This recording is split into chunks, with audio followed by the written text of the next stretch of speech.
do estudo que será realizado hoje sobre a candeia, sobre a iluminação interior,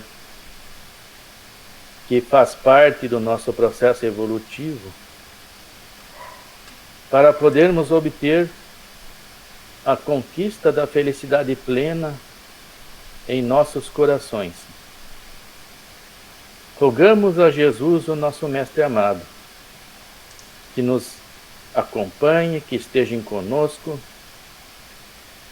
durante esse período de estudo, de análise, da busca do conhecimento, pois também o fato do saber é importante para o desenvolvimento e a autoiluminação do espírito. Que os nossos lares sejam abençoados e que possamos conseguir a conexão com o alto, com os bons espíritos, para aurir os bons fluidos, a fim de fazer uma verdadeira varredura em nossos lares, em todos os cômodos da casa, em todos os membros da nossa família. Que Jesus nos traga serenidade, equilíbrio, e que possamos internalizar na alma todo o estudo, todo o aprendizado que iremos realizar na tarde de hoje. Com esse pensamento e com essas rogativas, damos por aberto o nosso encontro de estudo na tarde de hoje. Que assim seja. Pedir então para o Wilson iniciar a leitura para nós poder comentar e analisar. Então vamos lá.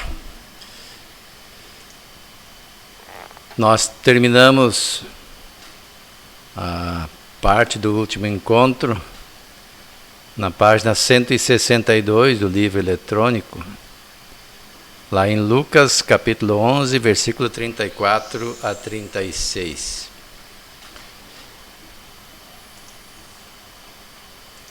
E está escrito lá: a candeia do corpo é o olho. Sendo, pois, o teu olho simples, também todo o seu corpo será luminoso. Vamos compartilhar isso com vocês aqui. Vamos compartilhar esse aqui. Vamos repetir. A candeia do corpo é o olho.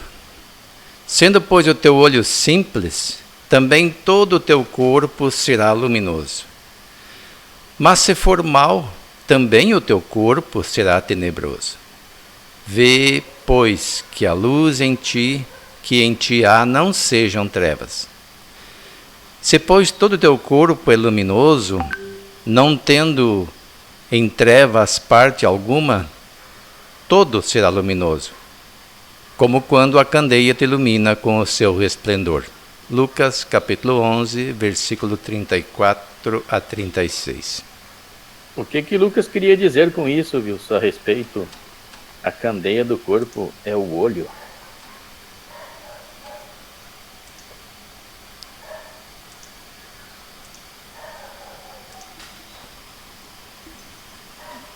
Vamos ver. Na verdade não é Lucas que disse, foi Jesus, ele só traduziu, só repetiu, aliás, ou transcreveu. Porque Jesus falava que não se deve pôr a candeia debaixo do alqueire. E depois ele diz que a candeia do corpo é o olho. O que é a candeia? A candeia é um instrumento de iluminação do ambiente onde as pessoas se encontravam à noite e que produzia luz. Por isso Jesus disse que não se deveria esconder ela embaixo do alqueire, porque não se deve esconder a luz. A luz tem que iluminar o ambiente, é esse o objetivo dela. E no nosso corpo, qual é que é a candeia? É o olho, porque o olho vê E na verdade isso aqui é um símbolo, não é que o olho de fato seja a candeia. Porque através dos nossos olhos nós vemos o mundo e o analisamos. Porque Jesus prossegue assim, pois o teu olho, sendo pois o teu olho simples, também todo o teu corpo será luminoso. O que ele quer dizer com isso?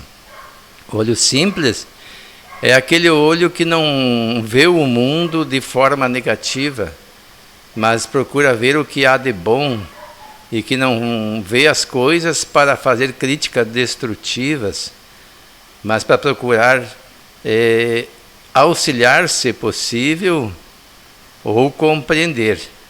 E depois prossegue, mas se for mal, também todo o teu corpo será tenebroso. Quantas pessoas utilizam os olhos só para ver o que há de errado nas outras pessoas? Essas pessoas têm um olho mau. E aí o que acontece? Todo o teu corpo será tenebroso. Por quê? Porque nós, ao fazermos um juízo, construímos um pensamento. E esse pensamento, ele não é alguma coisa abstrata, ou tão abstrata quanto as pessoas possamos imaginar. O pensamento gera fenômenos de efeitos físicos no corpo e também produz energias que se irradiam de nós. Um exemplo que eu sempre cito, muita gente diz assim, quando alguém que eu não gosto se aproxima de mim, eu me sinto mal. Mas se essa pessoa se aproximar de quem está assim interpretando por trás, sem que ela veja, ela não sente nada. Ela só vai sentir quando ela se virar e perceber que a pessoa está próxima.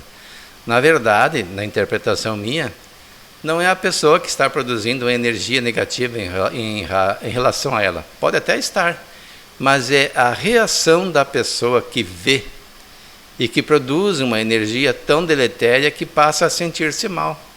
Há pessoas que têm vertigens, outras que têm distúrbios gástricos, dores de cabeça, etc. E daí Jesus prossegue, vê, pois, que a luz que em ti há não sejam trevas. Como assim a luz não seja treva? Luz nunca foi treva, mas a luz que ele fala aqui não é uma luz como nós a conhecemos. São as vibrações que nós temos, porque quando as nossas vibrações forem elevadas, as pessoas que têm percepção psíquica percebem um halo luminoso ao redor. Como é que se pode dizer? A nossa psicosfera é luminosa. E a pessoa onde chega irradia essa energia que é vista como se fosse uma luz. Mas se a pessoa tem os olhos que só veem as coisas erradas e pensamentos errados, ele não produz essa luz. Ela vive em trevas. E o ambiente em que ela vive também é contaminado por isso. E depois Jesus prossegue, se, pois, todo o teu corpo é luminoso, não tendo em trevas parte alguma, todo será luminoso, como quando a candeia te ilumina com o seu resplendor. Ou seja, o corpo todo só será luminoso quando a nossa mente não interpretar as imagens que os olhos trazem de uma forma negativa, mas de uma forma construtiva, uma forma de harmonia, de bem-querer, de amor. E aí ele produzirá uma luz que vai resultar, inclusive, em saúde para nós, e bem-estar para nós e para as pessoas que conosco convivem. Isso é um exercício, nós precisamos desenvolver essa capacidade de olhar o mundo sem inveja, sem ciúme, sem sentimento de antipatia, sem desejo de criar intriga ou de menosprezar o próximo. Isso só é possível no convívio com as pessoas. Hoje o nosso convívio já é um tanto quanto distanciado fisicamente, mas não deixa também de produzir essas energias, porque nós temos os meios de comunicação que são diversos para que nós conversemos com as pessoas e interajamos com elas. Então é importante que os nossos olhos, quando os vemos, ou quando vemos o mundo, ou quando vemos as coisas que acontecem, associadas aos nossos demais sentidos físicos, sejam equilibrados. E aí o nosso corpo todo vai produzir essa luminosidade e vai resplandecer como uma candeia, espargindo ao nosso derredor harmonia, luz, bem-estar para as pessoas que conosco convivem. Gostaria de dar boa tarde para a dona Antoninha. Como é que está a senhora?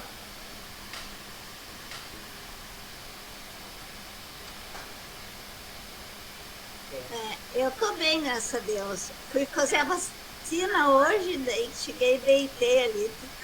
Estou lindo. Atrasei um pouquinho. Então a senhora já está parcialmente protegida. Ainda falta outra dose, né? Materialmente, né? Materialmente, espiritualmente, estou ganhando aqui agora.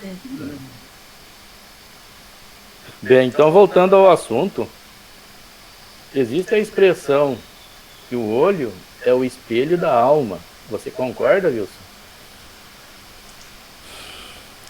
Se você for entender, deixa eu pensar assim, o olho é o espelho da alma. Bom, se você for entender no sentido metafórico que o olho, a forma como a pessoa vê, ela resplandece o que está no íntimo de cada um, sim. Uma pessoa que tem bom coração e que vê o próximo como seu irmão, ela vai ficar feliz quando vê o sucesso do outro. Isso são pouquíssimas pessoas que fazem. Hoje no Evangelho do Lar, eu e a Irene estava conversando, a dificuldade que é isto. Até o próprio Evangelho segundo o Espiritismo, quando fala dos bons servidores, né, diz assim, vós que soubeis impor silêncio às vossas discórdias, aos vossos ciúmes. Imagine isso, os bons servidores. E depois, em outra parte, ele se conhece o verdadeiro espírito pelo esforço que faz por domar as suas más inclinações. Então, todos nós ainda temos um certo grau de imperfeição e também já um cabedal de virtudes conquistadas. Não devemos só olhar as coisas negativas. Mas esse cabedal de imperfeição reflete no nosso olhar aquilo que está dentro de nós. Nós enxergamos no próximo as virtudes ou os defeitos que nós projetamos. Quando nós criticamos muito alguém com severidade, é o nosso mundo interior que está vindo à tona. Quando nós analisamos de uma forma mais compreensiva, também é o nosso mundo interior. Os espíritos superiores jamais condenam. Nós não vimos em nenhum registro da passagem de Jesus na Terra a condenação a quem quer que fosse.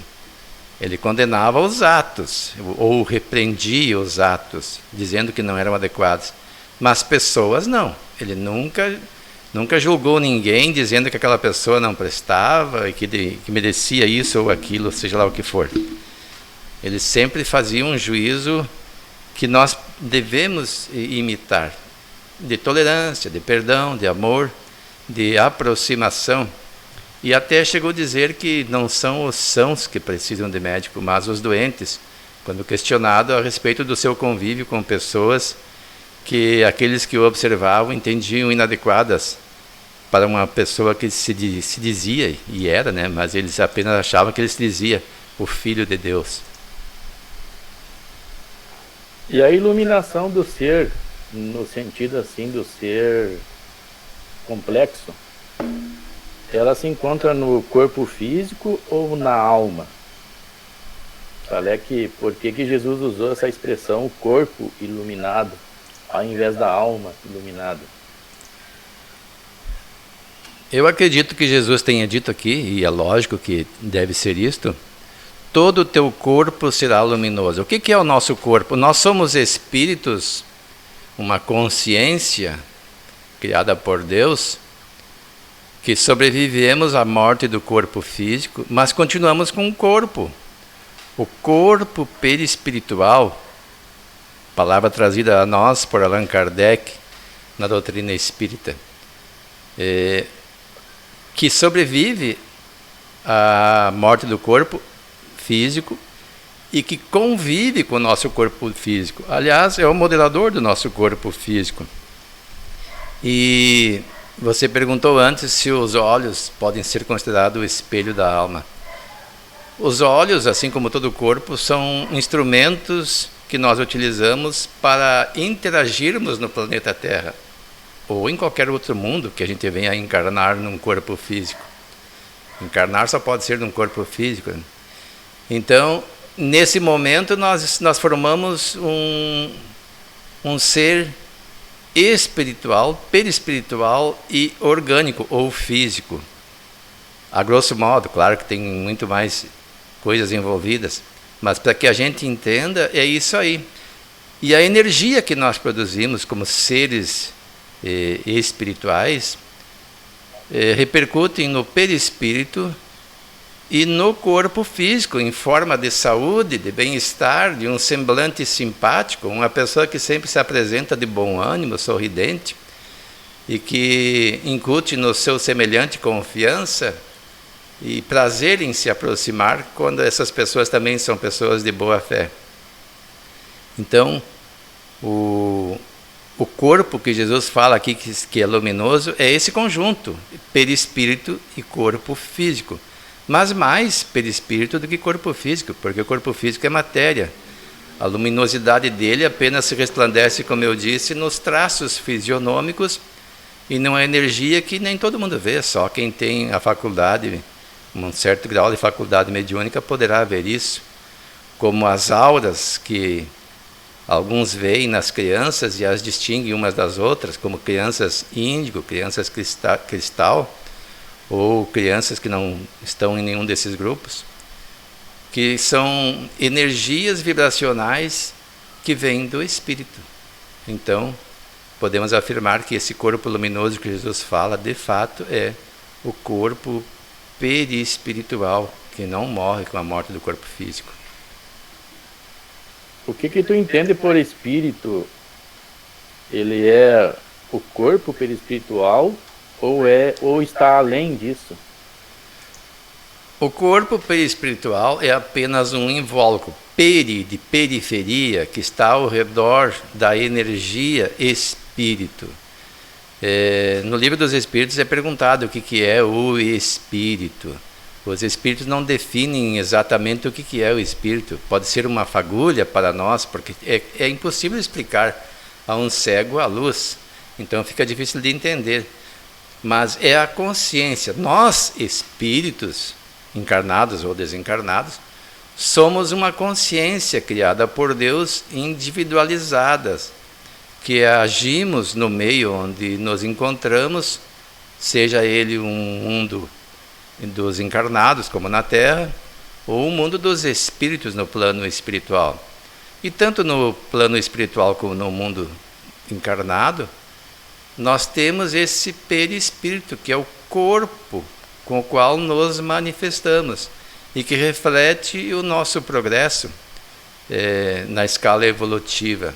Ele será mais ou menos denso de acordo com a evolução do espírito, se tornando resplandecente e bastante etéreo nos espíritos bem mais adiantados. E esse corpo, como eu disse antes, é o modelador do corpo físico, enquanto a gente precisar reencarnar. E os espíritos mais adiantados o modelam ao seu belo prazer. Eles não têm uma forma assim estanque como os demais espíritos inferiores, que têm certa dificuldade até de fazer algumas alterações no corpo físico. Há relatos, inclusive, de pessoas que desencarnam já com idade avançada, calvos. E quem está calvo? O corpo físico. A pessoa desencarnando pode, de fato, de imediato, retornar num corpo perispiritual com cabelo, como era o modelo formador do corpo físico. Mas essas pessoas têm tanta dificuldade que desencarnam e o próprio perispírito aparece calvo. Mas por causa da fixação, eles não são capazes ainda de modelar o seu corpo perispiritual. Mas o espírito, respondendo a tua pergunta, não é esse corpo perispiritual. Isso é só um invólucro, um meio que permite ele agir no mundo dos espíritos e também no mundo físico, quando encarnado, ou através das manifestações que acontecem quando existe algum médium de efeito físico por perto que propicia isto. Muito bem, então, obtendo esta separação, compreendendo essa separação, né, do ser complexo, nós podemos concluir então que essa luz, ela parte do espírito e tem reflexo no perispírito e também no corpo físico. Mas como é que Jesus ia explicar isso, né, para as pessoas daquela época? Não tinha como ele explicar isso. Que essa luz parte do espírito. Essa irradiação de amor parte do espírito. E ilumina o perispírito para aqueles que possuem, né, um espírito virtuoso. Aqueles que não possuem um espírito virtuoso, é o contrário. Essa irradiação ela é fosca e até opaca, conforme o padrão vibracional de cada espírito. E tem esse reflexo direto no perispírito e no corpo físico. Quando estamos encarnados, no corpo físico. E quando estamos desencarnados, no perispírito. Então, nós possuímos, na verdade, dois corpos. Um a gente utiliza quando estamos encarnados. E o outro quando nós estamos desencarnados. Então, o médium vidente, o que ele vê? Ele vê o perispírito. É o corpo perispiritual daqueles espíritos desencarnados. Ele não vê o corpo físico e ele não vê o espírito ainda. Porque o espírito não tem a forma que a gente vê. A gente vê o perispírito, mas o espírito não possui aquela forma. Ele possui uma forma diferente, conforme o Livro dos Espíritos. Então, entendendo isso, vamos seguir na leitura, Wilson, faz favor. Então vamos lá, vamos compartilhar aqui a tela para que todos possam acompanhar.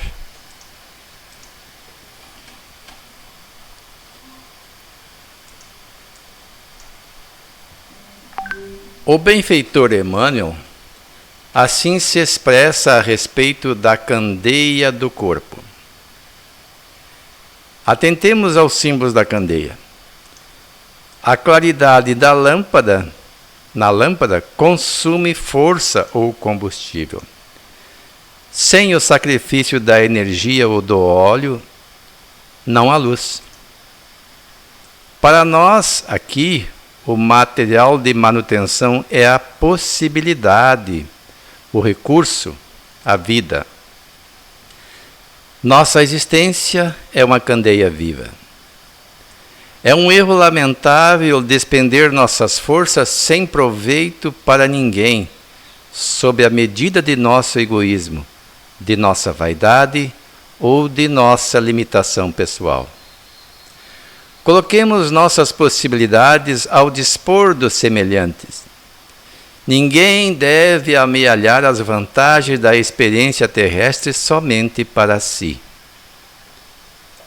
Cada espírito provisoriamente encarnado no círculo humano, goza de imensas prerrogativas quanto à difusão do bem, se persevera na observância do amor universal. Prega, pois, a revelação do alto, fazendo as mais formosas e brilhantes em teus lábios. Insta com parentes e amigos para que aceitem as verdades imperecíveis. Mas não olvides a candeia viva da iluminação espiritual, mas não olvides que a candeia viva da iluminação espiritual é a perfeita imagem de ti mesmo. Transforma as tuas energias em bondade e compreensão redentoras para toda a gente, gastando para isso o óleo da tua boa vontade, na renúncia e no sacrifício de tua vida em Cristo, passará realmente a brilhar. Vamos analisar então esse trecho que o Wilson leu para nós. E onde nós estudamos na sexta-feira sobre qual é o combustível da vida orgânica do corpo físico. Não sei se tu está lembrada, poderia dizer para nós. Combustível da vida orgânica? O que faz com que nós nos mantenhamos vivos e ativos, o corpo físico. Daí o cuidado, né, da alimentação, das coisas, da vida orgânica, né? Isso. Sim. E essa alimentação, ela vem reabastecer, né, os fluidos vitais nossos, né? Sim. Então, nós possuímos esse fluido vital. E quando nós encarnamos, nós recebemos uma carga de fluido vital permanente. E parte desse fluido vital, ele é reabastecido. A gente gasta ele e a gente reabastece com os alimentos. Por isso que nós precisamos dos alimentos. E o Espírito de Emmanuel, ele nos orienta a fazer o uso correto desta oportunidade de vida, de interação, de exercício, quando encarnados, utilizando essas forças interiores para o benefício do próximo, exercitando o altruísmo e desenvolvendo as virtudes da alma. Também nós temos, né, os atributos da nossa alma, do nosso espírito, que Deus nos concede, que é a vontade, que é a inteligência, a sabedoria, o amor em estado latente, a ser desenvolvido, e todas as virtudes, né, possíveis que nós possamos desenvolver. E, segundo o Emmanuel, essas energias não devem ser despendidas com atividades fúteis que não trazem progresso nenhum para nós. E impossibilita que venhamos a auxiliar os nossos irmãos a também se desenvolverem, né, a também alcançarem a felicidade plena. Porque, como diz o ditado, o sol é para todos, né? Todos devem caminhar em busca dessa felicidade plena. Caso contrário, nós estaremos agindo como egoístas, né? Alimentando o egoísmo em nosso coração. E estaremos desperdiçando a nossa encarnação e acabando, assim, comprometendo a nossa caminhada evolutiva. Não sei se tu deu para entender, que tu te lembra que nós estudamos sobre fluido vital permanente, né, que é o combustível do corpo, ele que possibilita que nós possamos viver e interagir, né, e agir no plano físico. Mas também tem as outras forças interiores, né, que é a vontade, a inteligência e outras forças interiores que nós... O próprio amor, né, o sentimento de amor, é uma força interior que nós devemos colocar à disposição do nosso próximo, para podermos crescer, ser mais felizes e levar a felicidade para ele também. Gostaria de acrescentar alguma coisa, Wilson, nesse raciocínio? Eu só observo aqui que essa parte que fala do corpo, né, e dos atos, a parte que diz assim: insta com parentes e amigos para que aceitem as verdades imperecíveis, ou seja, fazendo que eles enxerguem a luz. Mas daí faz uma observação: mas não olvides que a candeia viva da iluminação espiritual é a perfeita imagem de ti mesmo. Está sendo dito aqui que nós devemos sim utilizar as energias que nós temos, como você falou aí, que é o fluido vital, que se desgasta no exercício do aprendizado, no exercício das atividades físicas e em toda atividade que nós fizermos, e que essa energia não deve ser usada de forma egoística, mas para iluminar o ambiente em que nos encontramos e as pessoas que nos observam. E o melhor efeito que ele pode produzir é quando a nossa imagem faz com que as pessoas observando nos percebam que existe um diferencial que vale a pena ser observado e, inclusive, assimilado. Essa semana, uma pessoa me mandou uma mensagem pelo Facebook, dizendo que em suas caminhadas aqui pelo bairro, viu que eu plantava chuchu da espécie branca e ele gostaria de ter um para plantar. E eu adoro pessoas que têm a iniciativa não apenas de pegar o que os outros produzem para consumir, mas para reproduzir. E aí me chamou a atenção porque ele disse que me conhecia lá do Centro Espírita. Até comentei com a Irene, com a Celoni também estava aqui, né? Que nós, do movimento espírita, quando estamos realmente engajados no movimento e externamos aquilo que aprendemos através das palestras, nos grupos de estudo ou nos veículos de comunicação, nos tornamos uma referência viva. E é importante que tenhamos consciência disso. Como referência, nós somos observados. Não adianta nós, por exemplo, transmitirmos a mensagem ou tentarmos reproduzir as palavras do Cristo, ou dos apóstolos, ou de algum espírito superior, e os nossos atos não refletirem nada de positivo em razão disso. Porque mais importante do que tudo isso são os nossos atos. Porque mais importante do que Jesus falou foi o que ele fez, como ele se comportou diante da situação. E o maior exemplo dele foi o perdão incondicional que ele deu à humanidade quando era crucificado, condenado injustamente, acusado de delitos que não cometera. E quando as pessoas do local preferiram Barrabás a ele, ele jamais se queixou disso, jamais se perdoou, aliás, jamais odiou, mas perdoou aqueles. Até no momento da morte ele disse: perdoa, Pai, perdoa-os, Pai, porque não sabem o que fazem. Ele entendia que quem assim procede não sabe o que faz.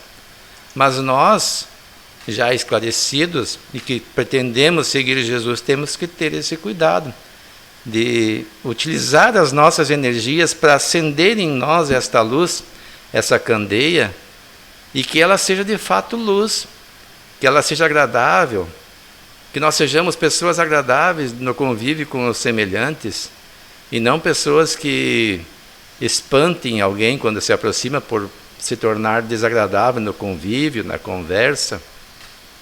E tudo isso é exercício. Uns têm maior capacidade, outros menos. Mas o objetivo do Evangelho de Jesus é que todos acendamos a nossa luz e a coloquemos sobre o velador, não a escondamos. Porque se nós já aprendemos no Evangelho de Jesus orientações que nos servem para o bem viver, para a nossa saúde física e mental, nós devemos espargir essa luz através das nossas conversas com os semelhantes. Eu tenho um grupo que eu participo de WhatsApp, em que a maior parte do grupo só põe bobagem. Já pensei até em sair, o Nelson também fazia parte e saiu.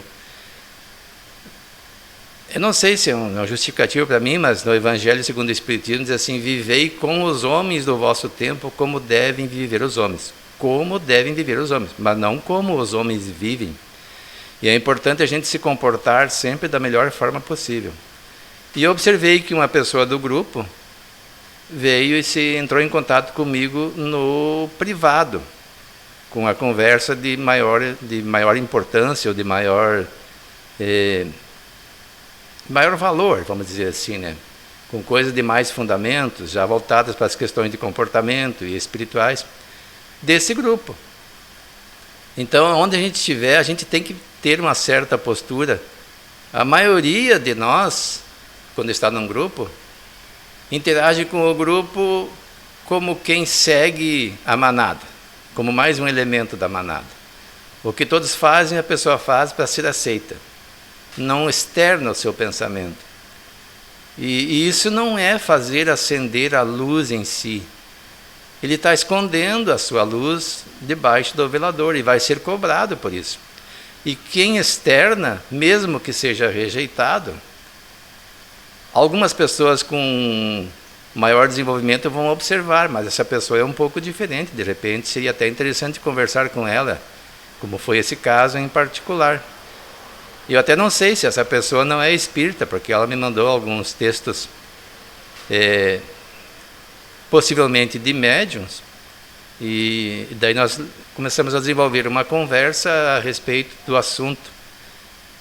Eu não disse nem que era certo, nem que era verdade, porque eu adoto aquele princípio que Kardec nos disse, né, que é melhor negar 9 verdades a aceitar uma mentira. Eu achei a mensagem um pouco sensacionalista, mas aproveitei para colocar uma recomendação dele que assistisse ao Divaldo Franco e fiz inclusive uma gravação da minha voz em áudio para ele ouvir o que eu pensava. Então a gente começou ali uma nova amizade paralela desse grupo, que eu acredito que, assim como ajudou a mim, vai ajudar a ele. Ele é uma pessoa de ótimo coração, de bons ideais.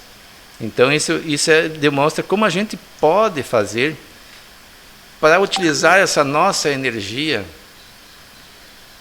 gastando esse combustível, que é o tempo de vida na Terra, que é a energia vital de que dispomos, que são as possibilidades, os recursos que a vida nos concede para fazer que essa luz se acenda em nós e que ela se expanda, não que a escondamos. É esse o meu entendimento superficial, embora, deste assunto.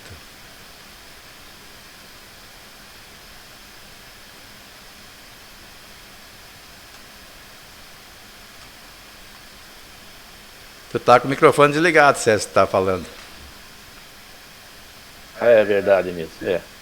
Gostaria de perguntar para a Terezinha Isolan, na sua experiência de vida, com os colegas de trabalho, com os alunos, com o grupo de escola, se já teve oportunidade de colocar a sua luz interior para auxiliar essas pessoas, a serviço dessas pessoas. O que tu poderia dizer para nós, Terezinha?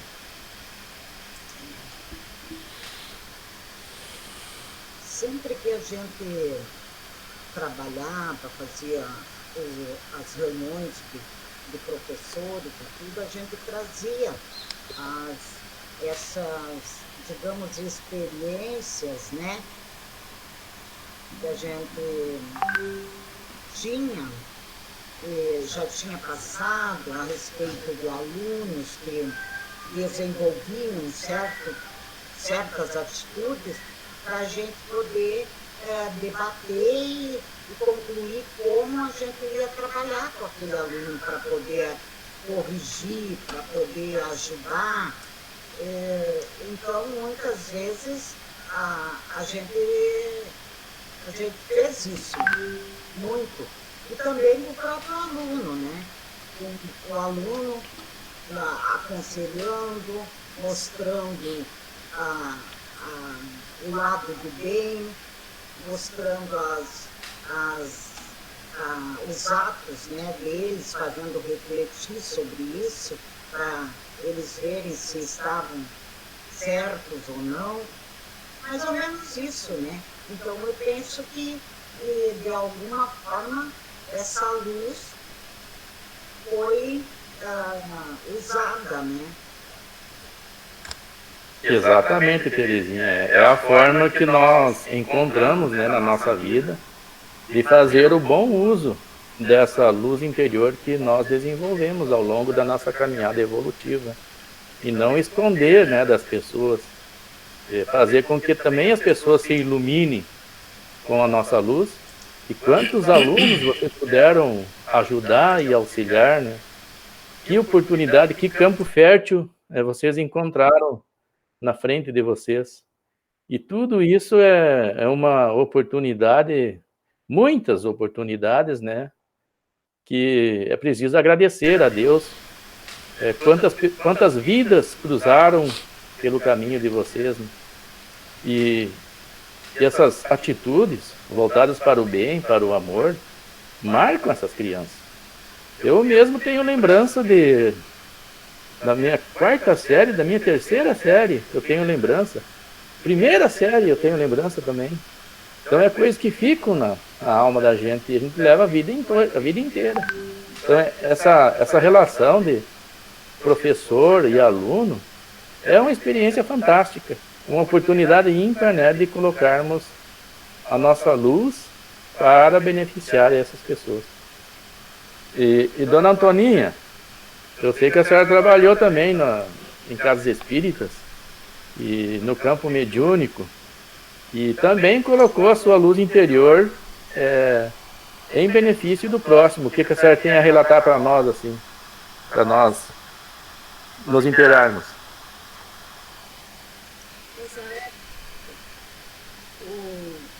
A maior alegria do meu coração é quando eu posso ajudar a orientar uma pessoa que está desorientada, muitas vezes. Me aconteceu muitas vezes de ajudar a levantar uma pessoa caída, só como diz, com a palavra de Deus, de Jesus. E ajuda da espiritualidade maior, né? Assim, estudo da ciência eu não tenho. Eu tenho estudo, eu estudo os livros espíritas. Toda a vida eu estudei, nunca estudei os livros.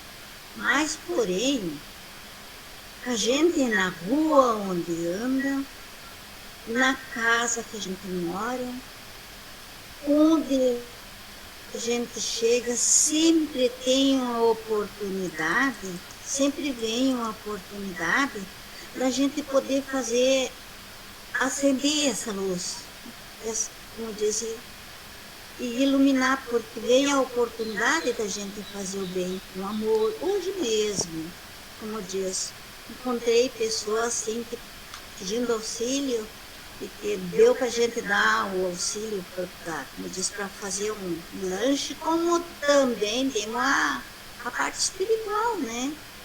Porque dando é que se recebe. E sempre eu aprendi a fazer o bem, fazer orientação do Evangelho, dos ensinamentos de Jesus. Eu sou muito feliz com isso, porque eu sempre encontro uma oportunidade de ajudar alguém com uma palavra amiga, uma palavra de amor, com carinho, alguém bem necessitado mesmo. E daí, quando eu estou escutando aqui, para mim é um prazer eu estar escutando os ensinamentos que vocês estão ajudando nós, para nós viver lá fora o que nós aprendemos aqui dentro. Nós não vê, como diz o cisco do olho, tira o cisco do nosso olho e não vê o cisco do olho do seu irmão, né? Porque muitas vezes a gente vê as pessoas comentarem os erros dos outros, mas não verem que dentro de nós mesmos nós temos erros também. É fácil nós comentar dos outros, mas os nossos sempre é difícil. Diz que a doutrina espírita não tem fim. Ela tem começo, mas não tem fim. Ela sempre está ensinando.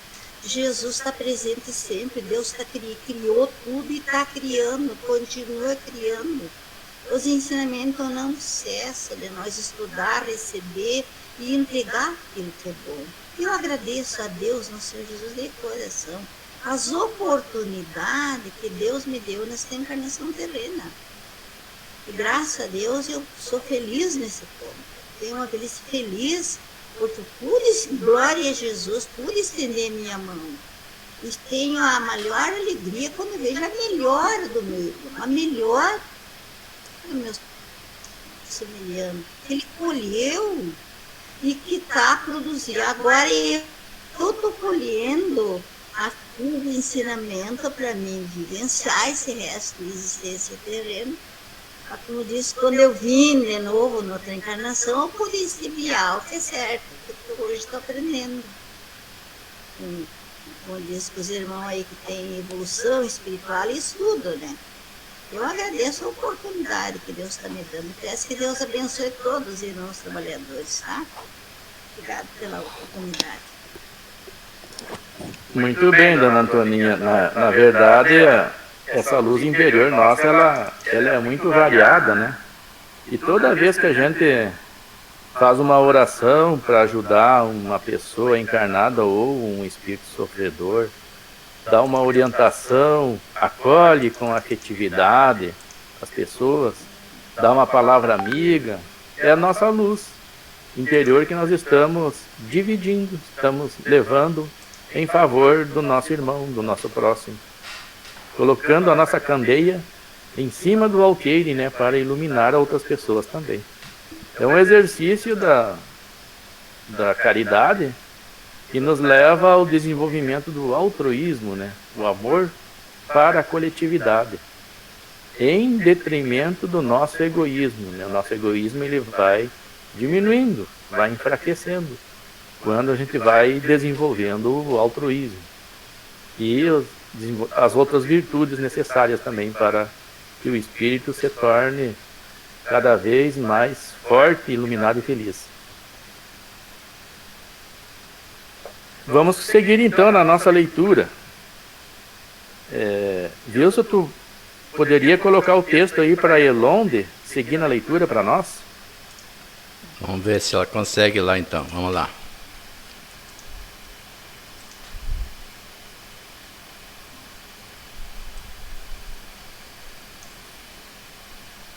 Consegue ler, Elonde?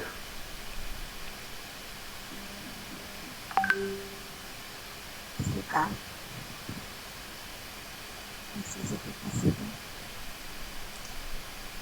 Vamos ver. O espírito que já amealhou recursos no bem retira dos acontecimentos cotidianos preciosas lições, inacessíveis ao cidadão comum. Isso acontece porque ele tem desenvolvida a visão interior, resultante das inúmeras experiências acumuladas ao longo das reencarnações. O seu centro coronário refugia a distância, consoante os valores intelectuais e morais incorporados ao seu espírito. No que diz respeito ao centro coronário, esclarece André Luiz, temos particularmente no centro coronário o ponto de interação entre as forças determinantes do espírito e as forças fisiopsicossomáticas organizadas. Dele parte, desse modo, a corrente de energia vitalizante, formulada de estímulos espirituais com ação difusível sobre a matéria mental que o envolve, transmitindo aos demais centros da alma os reflexos vivos de nossos sentimentos, ideias e ações, tanto quanto esses mesmos centros, independentes entre si, imprimem semelhantes reflexos nos órgãos e demais implementos de nossa constituição particular, plasmando em nós próprios os efeitos agradáveis ou desagradáveis de nossa influência e conduta. Vamos fazer uma análise então desse trecho que a Elonde leu. E Wilson poderia trazer mais detalhes a respeito desse centro coronário que André Luiz falou aí? Aqui eu estava observando justamente isso, né? Depois de discorrer sobre o assunto, ele coloca aqui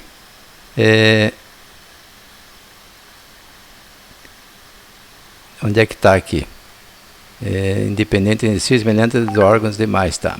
É que o centro coronário, o que é o centro coronário? Uns chamam de plexos de força ou chakras. É um canal onde flui uma energia. Nós temos 7 principais canais onde flui energia do plano espiritual para o plano físico.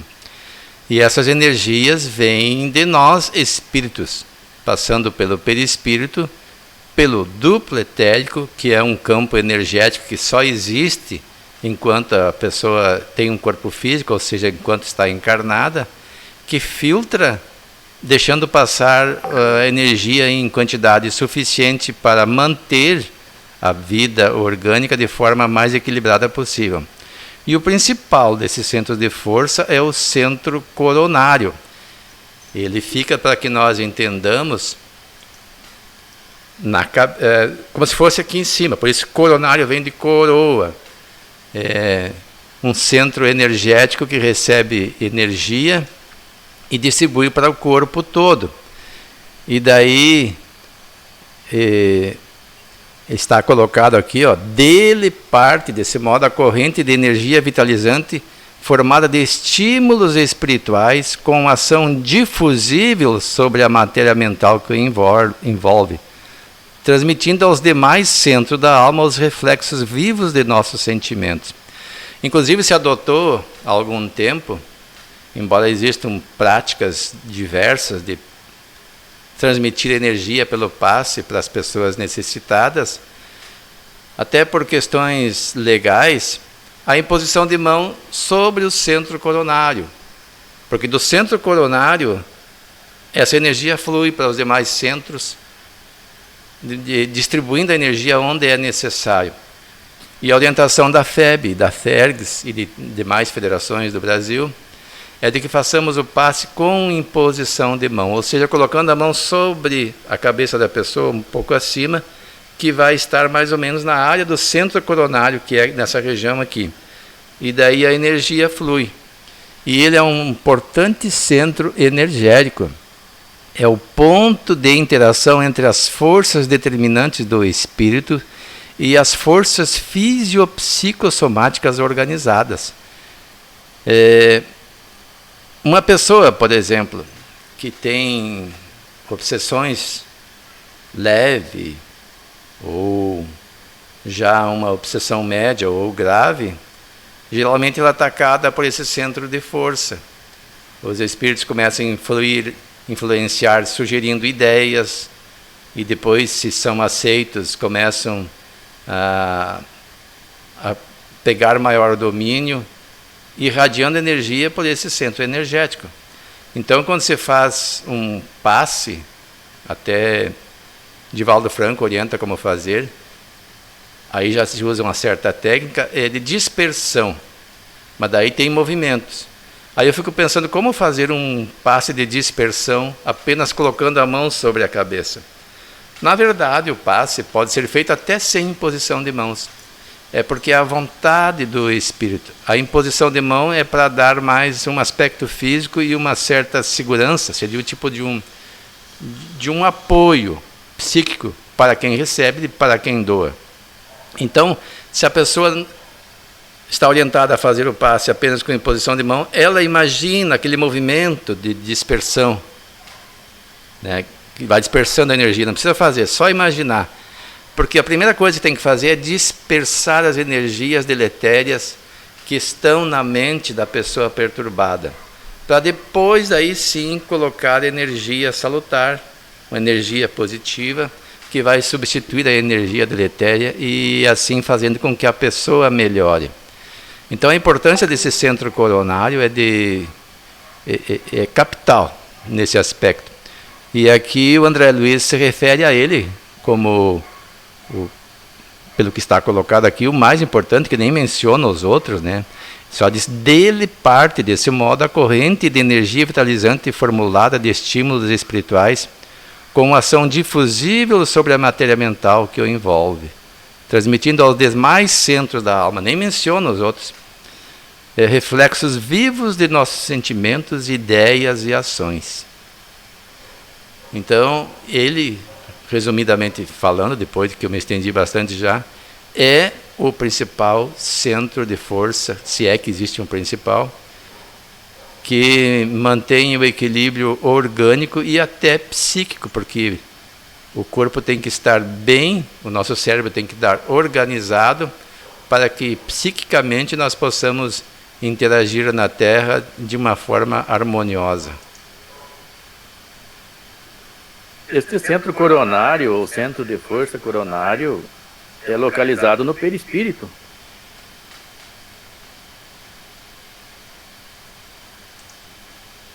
Sim, ele, na verdade, ele é um campo energético no corpo físico, que eu saiba. Não estou bem lembrado, mas ele vem energia, vem do perispírito, mas ele é do corpo físico. É um centro energético, salvo engano, né? Que eu posso estar enganado. E a glândula pineal, que é a glândula da mediunidade, tem alguma relação com esse centro coronário, porque ela se localiza no mesmo lugar do corpo físico? A glândula pineal está bem vinculada às questões da mediunidade, né? Porque ela, conforme os cristais que ela forma, ela permite o melhor contato. Eu não posso te afirmar agora com certeza se tem vínculo, mas acredito que sim. Como é um centro que irradia, né, energia para todo o corpo, a glândula pineal ela faz essa função de antena também, né, com o plano espiritual, e é localizado no mesmo lugar, né, do centro coronário. Então é outro órgão muito importante, né, para o corpo físico. Ela exerce várias funções para o corpo físico, mas entre eles é a da mediunidade. O exercício da mediunidade depende dos cristais de apatita que se desenvolvem nessa glândula pineal. O médium ele possui uma quantidade muito maior de cristais de apatita. Ele próprio desenvolve, né, porque a mediunidade é um atributo do espírito. Ele acaba desenvolvendo esses cristais. E a pessoa que não possui a mediunidade ostensiva, ela possui bem pouco ou quase nada desses cristais de apatita na glândula pineal. São estudos que são feitos partindo da ciência espírita. André Luiz, ele, como médico, né, ele passou muitas informações que está sendo estudado agora pelos espíritas contemporâneos. Vamos seguir no texto então, Wilson. Coloca, faz favor, de novo aí na tela. Vamos lá, vamos compartilhar então.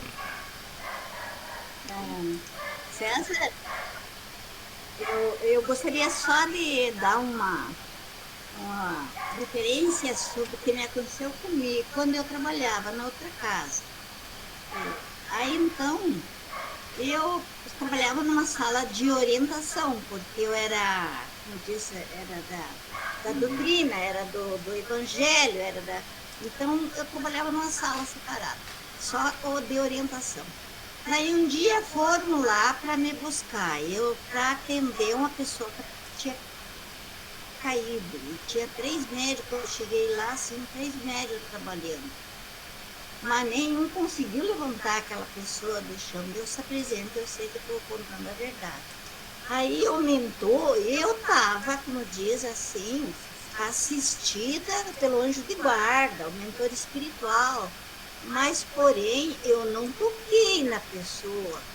Eu lembro ainda que eu assim, que eu levantei a mão. E aí fiz o pedido a Deus, a orientação, e aquela pessoa que estava tomada, caída no chão, levantou e ficou liberta naquela hora. Assim, graças a Deus, isso eu não me tira da minha lembrança de que eu estava trabalhando naquela casa. E na mesma hora ela ficou liberta.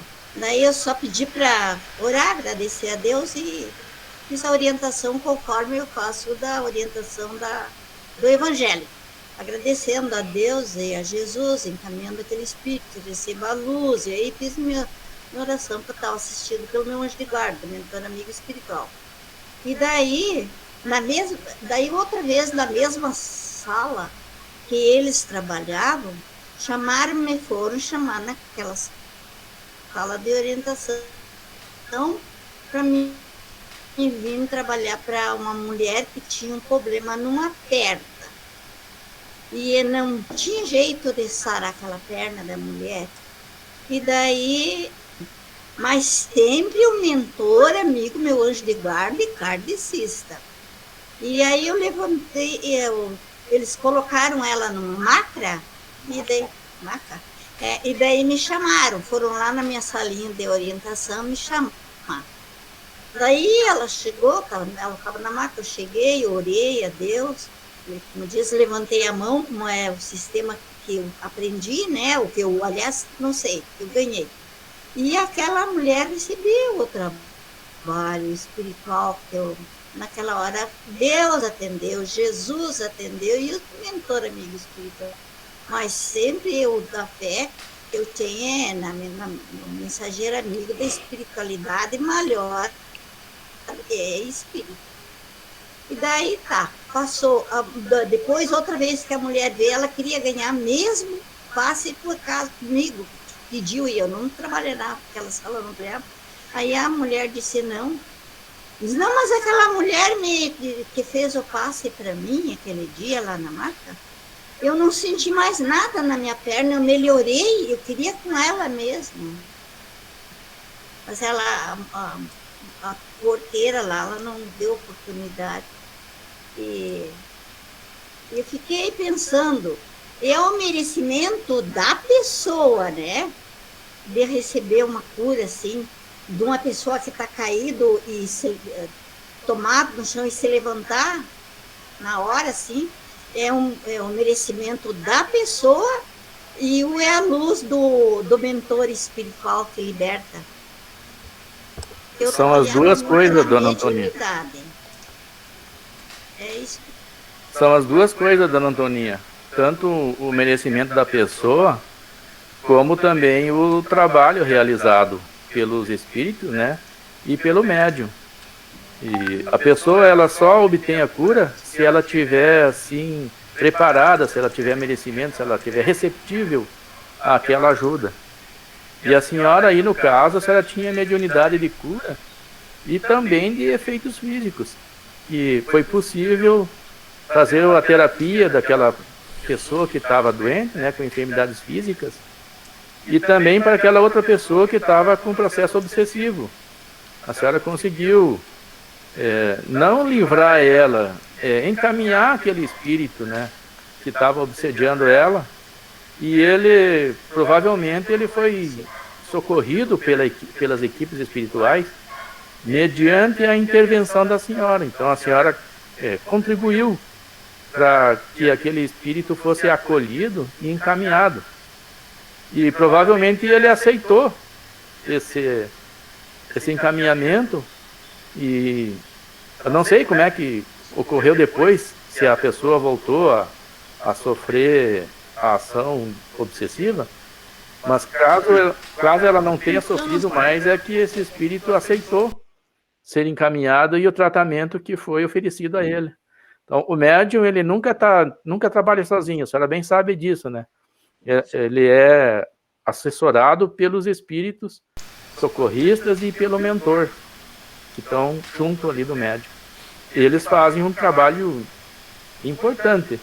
E assim como o médium também, ele deve se preparar, deve se evangelizar, deve se desenvolver o máximo possível para poder realizar esse trabalho em conjunto. Todo o trabalho mediúnico é feito em conjunto. Então, o médium encarnado e os espíritos desencarnados.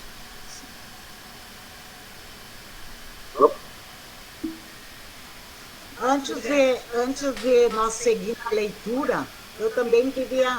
Eu estava aqui me lembrando, quando o Gilson estava explicando sobre o centro coronário, eu estava lembrando que eu li num livro, mas há muito tempo, o caso de uma senhora que tinha um problema obsessivo também, e foi numa casa espírita, e ela sentou no salão, né, para a palestra e tudo, e da cabeça, do centro da cabeça dela, saía descrevia no livro, né, que saía tipo uma fumaça escura. Seriam as energias negativas que estavam ali, né, armazenadas. Com certeza, os fluidos deletérios que estavam espargindo, estavam saindo do corpo dela, né? Mediante o tratamento fluídico que ela estava recebendo. naquele momento ali. Então os fluidos bons, eles fazem esse processo de limpeza e de purificação, tanto das moléculas como das células e como do perispírito. É um tratamento do perispírito e do corpo físico ao mesmo tempo. E os fluidos deletérios, eles são retirados dali, são excluídos dali, de onde eles se encontram. Como é que a gente acumula fluidos deletérios? Através dos nossos atos, pensamentos e sentimentos. A gente acumula esses fluidos deletérios. Então o que existe ali é um processo de higienização do corpo e do perispírito. Mas é necessário que aquela pessoa que recebeu aquele tratamento, ela venha procurar a corrigir, né, seu pensamento, suas ações, para que não venha acumular novamente fluido deletério causando prejuízo à sua saúde física e mental. Então vamos lá. Vamos, Wilson, novamente no texto? Mas é só uma coisinha.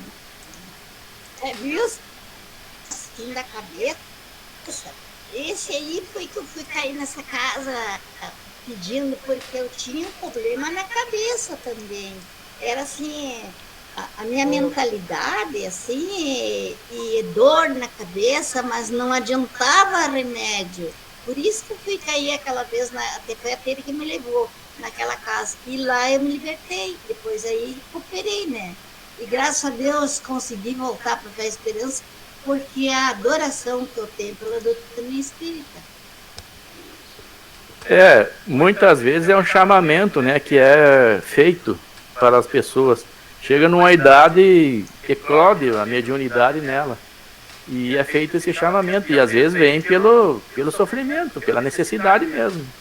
A maioria dos médiuns que trabalham na casa espírita estão lá por necessidade. Aconteceu o chamamento e se viram obrigados a ir para lá. Existe a mediunidade natural e a mediunidade de prova. E 90%, se não for mais, das mediunidades são de provas. São impostas, né, para a pessoa poder reparar erros de vidas passadas.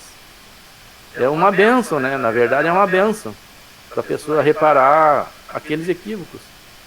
E ela tem condições de reparar inúmeros equívocos, né? Pagar muita dívida do passado e evoluir muito, se ela aproveitar bem essa oportunidade que Deus concede. Vamos seguindo então. Elonde, segue na leitura, faz favor. Deixa eu ver se coloca.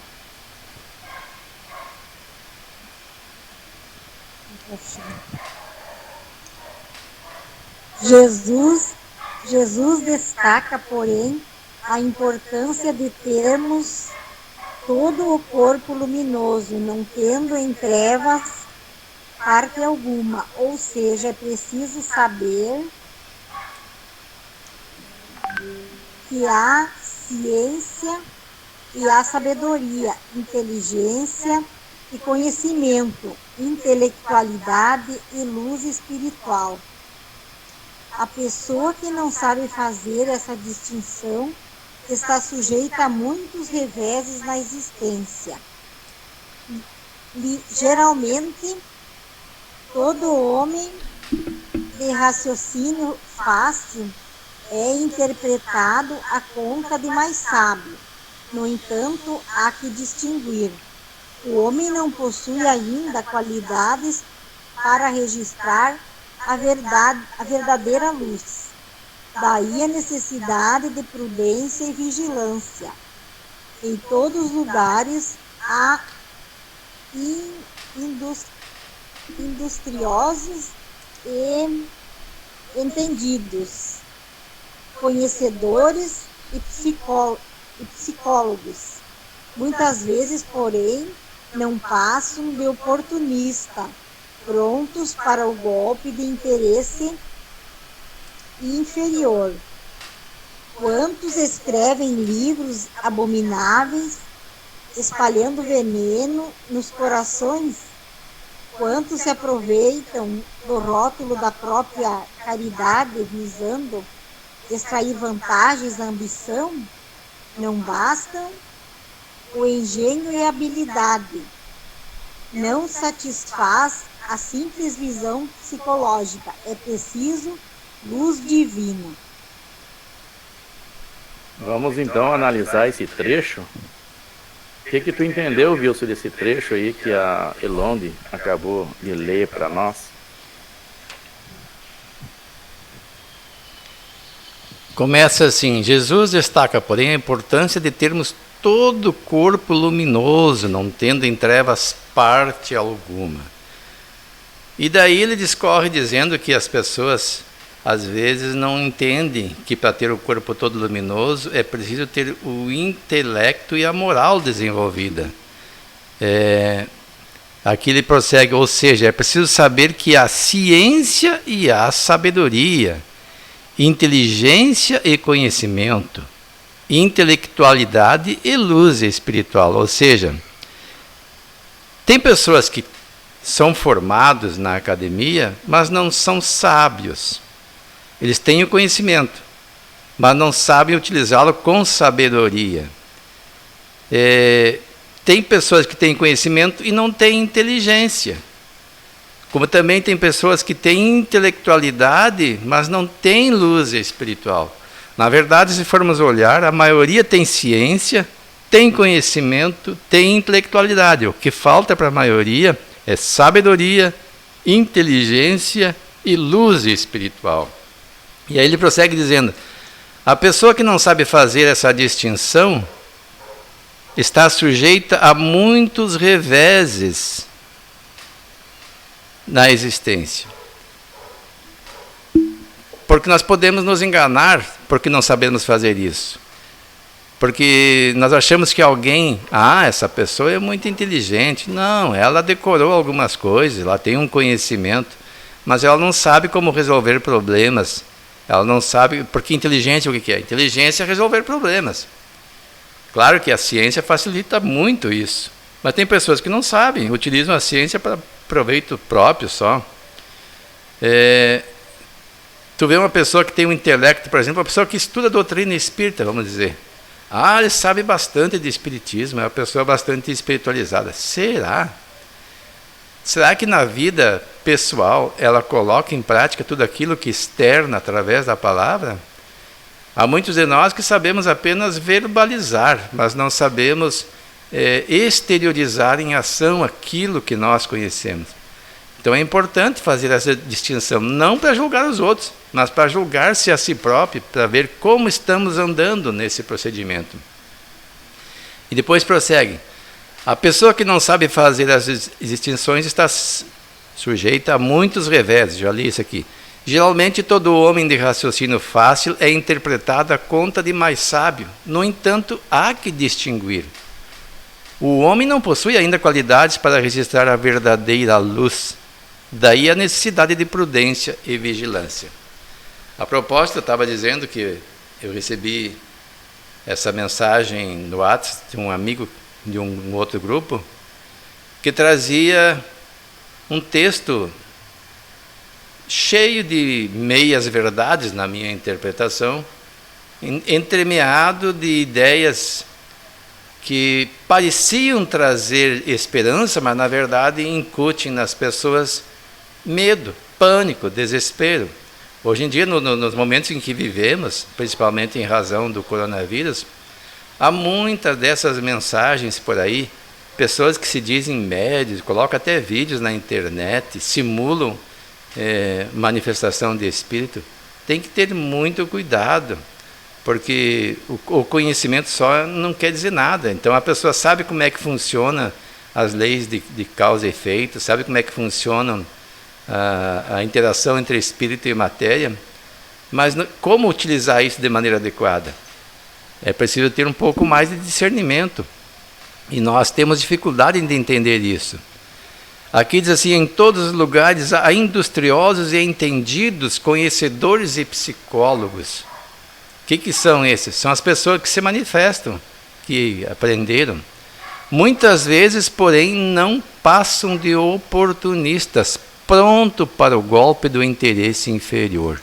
O que é o objetivo dessas pessoas? Na internet, eu fico imaginando o que essas pessoas querem. Elas querem espalhar pânico para quê? Na verdade, o que eles querem é likes. Quanto mais like, melhor. Porque uma pessoa que produz, por exemplo, um youtuber que produz vídeos na internet, ela tem inclusive um retorno conforme o número de acessos, conforme o número de likes, conforme o número de inscritos no seu canal. Isso tudo é contabilizado. E eles têm interesse em fazer isso. Eles têm uma ideia do que mais impressiona as pessoas e utilizam isso, sem se preocupar se estão de fato transmitindo alguma coisa positiva ou fazendo um bem para a sociedade. O golpe deles é iludir as pessoas e ganhar likes na internet e, consequentemente, um retorno de projeção, nem que seja para a própria vaidade. Aqui diz: quantos escrevem livros abomináveis, espalhando venenos nos corações? Ora, isso aí a literatura está cheia. Temos que ter muito cuidado. Inclusive, a nossa federação aqui tem um trabalho de análise das próprias obras que se dizem mediúnicas, para ver que de fato são mediúnicas, ou dos autores espíritas. Pessoas que têm um certo conhecimento, integram essa equipe e analisam e fazem reportam isso para os responsáveis com argumentação, com fundamentação da sua interpretação, para que não venhamos a divulgar obras que não são apropriadas e muitas vezes até perniciosas para quem as lê. Tem gente aí utilizando, como diz aqui o texto, o rótulo da própria caridade. Alguns usam o nome de Deus, outros usam o nome de Jesus. Tem médium que se diz até que está aí recebendo Chico Xavier. Por quê? Porque Chico Xavier é de projeção. Quem não vai querer saber o que está Chico Xavier dizendo para nós agora? Eu, de minha parte, eu não tenho interesse. Se eu quiser saber o que ele quer dizer para nós, leia as suas obras. São mais de 400 livros, vão ter uma vida inteira para ler. Para que ficar lendo agora, como é que se diz aí, supostas mensagens do Chico Xavier? Será que ele teria que mandar para nós mais mensagens? E aqui diz assim: não bastam o engenho e a habilidade.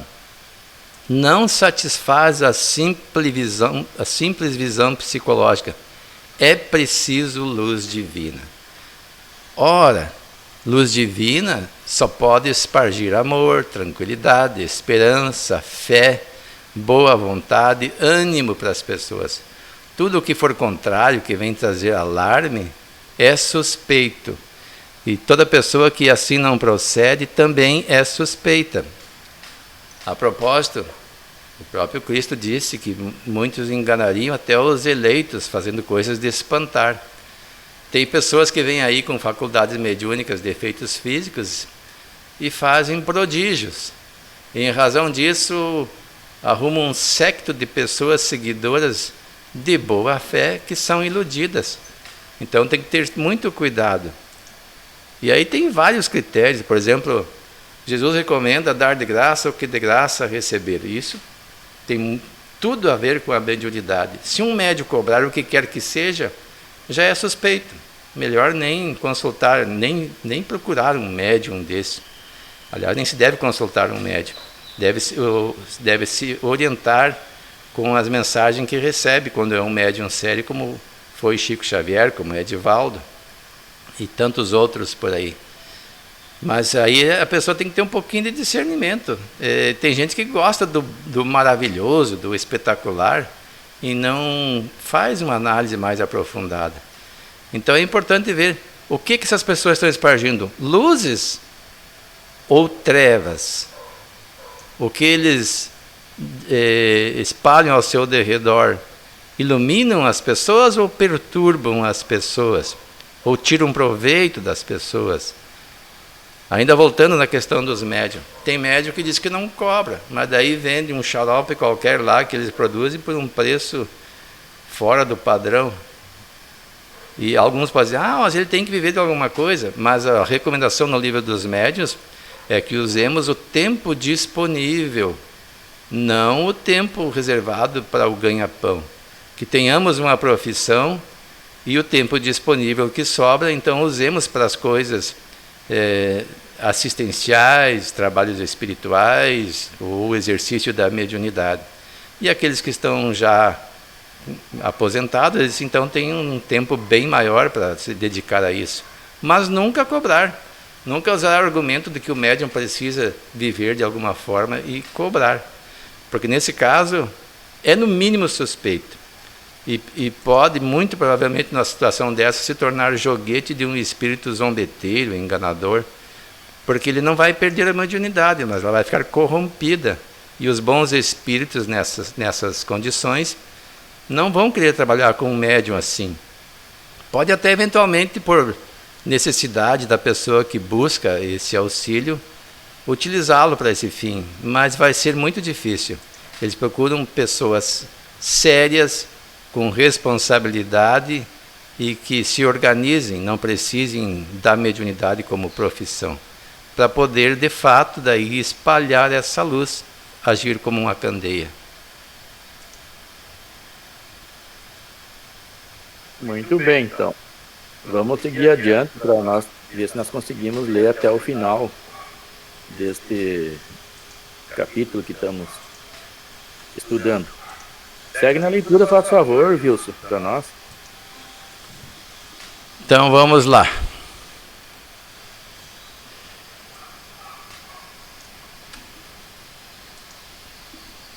Perante o desejo de auxiliar o próximo, devemos aprender a irradiar o bem de forma contínua, independentemente da pessoa ou situação, libertando-nos das manifestações nebulosas do personalismo.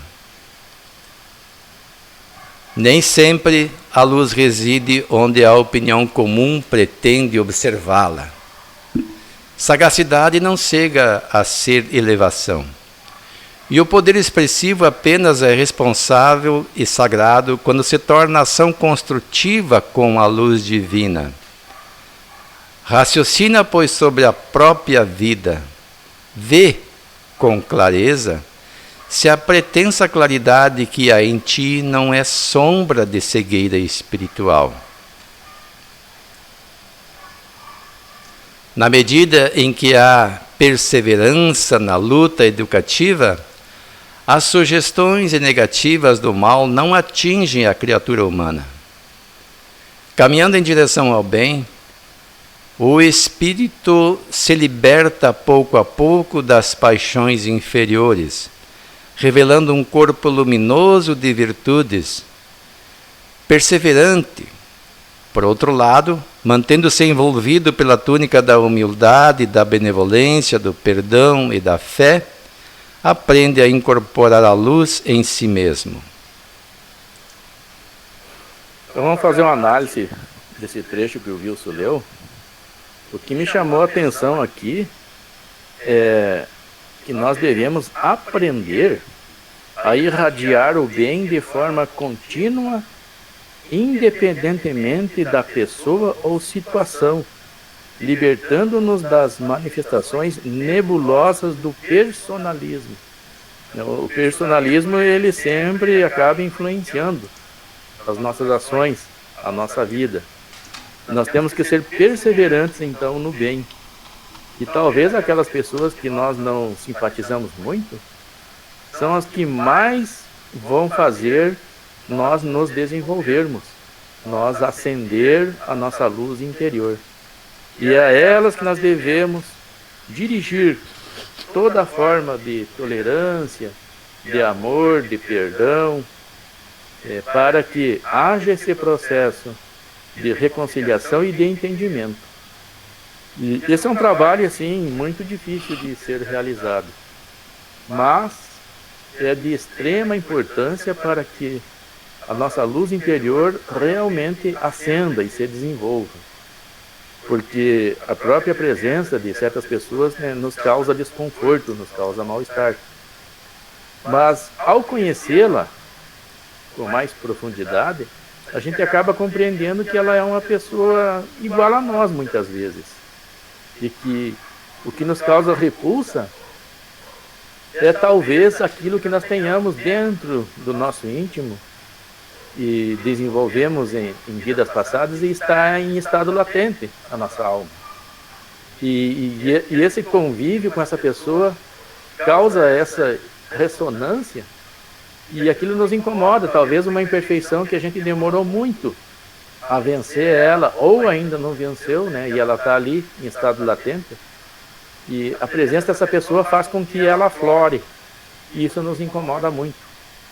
Então, mas não adianta, nós temos que ter uma autoiluminação integral, como diz o texto, né, que nós estudamos anteriormente. Então, desta forma, é necessário nós mantermos essa continuidade de proceder e de padrão voltado para o bem, para que a nossa alma registre e aquilo fique sedimentado de forma permanente na nossa alma. Todo esse processo de amor e de desenvolvimento das virtudes. Principalmente o da humildade, né? Nos colocarmos nessa condição de aprendiz, porque o orgulho, ele mascara muito, ele esconde as nossas imperfeições. E o nosso personalismo, ele acaba florescendo. A gente pensa que está levando luzes, levando virtudes a outras pessoas, e não, está levando o nosso personalismo, a nossa maneira, muitas vezes, equivocada de ver as coisas. E em vez de irradiar luz, acaba confundindo as pessoas e enganando essas pessoas aí. Gostaria de acrescentar alguma coisa, Wilson? Já estamos chegando no nosso horário. Já passamos do horário. Aqui não tem muito o que acrescentar, né? A única coisa que chamou a atenção aqui, que eu até destaquei no texto, naquela parte que diz assim: raciocina, pois, sobre a própria vida, vê com clareza se a pretensa claridade que há em ti não é sombra de cegueira espiritual. Foi isso que você acabou de dizer aí. Então, muitas vezes a pessoa se autoilude, dá a si próprio. Nós podemos fazer isso frequentemente e fazemos isso, porque eu sempre tenho para mim, nas minhas análises, que ninguém faz nada intencionalmente errado ou que faça mal para si próprio. Todo mundo, todos nós estamos em busca da felicidade e em busca de acertar. Mas acertar é só quem sabe bem como proceder e que já avançou bastante. Nós estamos no mundo de provas e expiações, todos imperfeitos, a caminho da perfectibilidade possível. E frequentemente a gente se engana. Mais se engana do que acerta, para dizer a verdade. E faz coisas equivocadas, achando que está fazendo certo. E nesse campo também, em que nos é chamada a atenção se a gente tem que ver se o que há em nós é sombra da cegueira espiritual ou é luz, temos que parar e reflexionar um pouco, para acertar um pouco mais e errar um pouco menos. Porque senão, essa luz que Jesus nos chama a acender em nós vai demorar um pouco ainda para ser acendida como Ele espera que acendamos. Aqui no final ainda, orientações ao monitor, peço aos participantes que analisem o texto do evangelista Lucas, citado neste roteiro, tendo como base as ideias desenvolvidas no subsídio. Contar ao final da reunião a história Parábola Simples, escrita pelo irmão X, existente em um livro Contos Apólogos.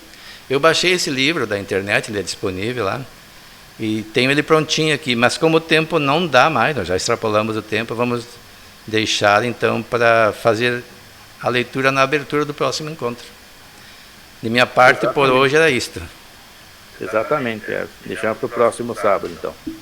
Faz a prece, Wilson, faz favor de encerramento para nós. Então vamos elevar o pensamento em prece a Deus. sentindo em nossos corpos como de fato estamos impregnados dele e toda a natureza também está. Não nos distanciemos de ti, Senhor, te pedimos. Que possamos acender em nós esta luz que Jesus nos conclama a acender. Não escondê-la depois de acesa embaixo do alqueire, mas colocá-la sobre o velador. Através dos nossos pensamentos, através dos nossos atos, para que todos que cheguem à casa onde estivermos possam percebê-la. Onde quer que nos encontremos, quem nos observar possa ver esta luz que se acende aos poucos e que procuramos mantê-la acesa. Senhor Deus, abençoa o nosso propósito de apararmos as arestas, e que são muitas que ainda temos, e de fortalecer em nós as virtudes que já começam a desabrochar por esforço de cada um de nós. Que possamos sempre nas dificuldades lembrar de Jesus, que nos falou que somos o sal da terra, sem distinção, mas nos alertou que se o sal for insípido, o que há de salgar? Um chamamento do Mestre para que possamos fazer de nossa vida algo saboroso para nós próprios e para as pessoas de nosso convívio. Assim, Senhor, rogando mais uma vez que nos mantenha sempre firmes no propósito de crescer para melhor trabalhar na Tua seara, na seara do nosso amado Mestre Jesus, em Teu nome e em nome de Cristo, encerramos mais um encontro virtual do nosso grupo de estudo. Que assim seja. Então, até o próximo encontro. Até o próximo sábado, pessoal. E muito obrigado pela presença de todos aí e que possamos retornar, se Deus quiser. Obrigado pela companhia de todos. Tchau. Tchau.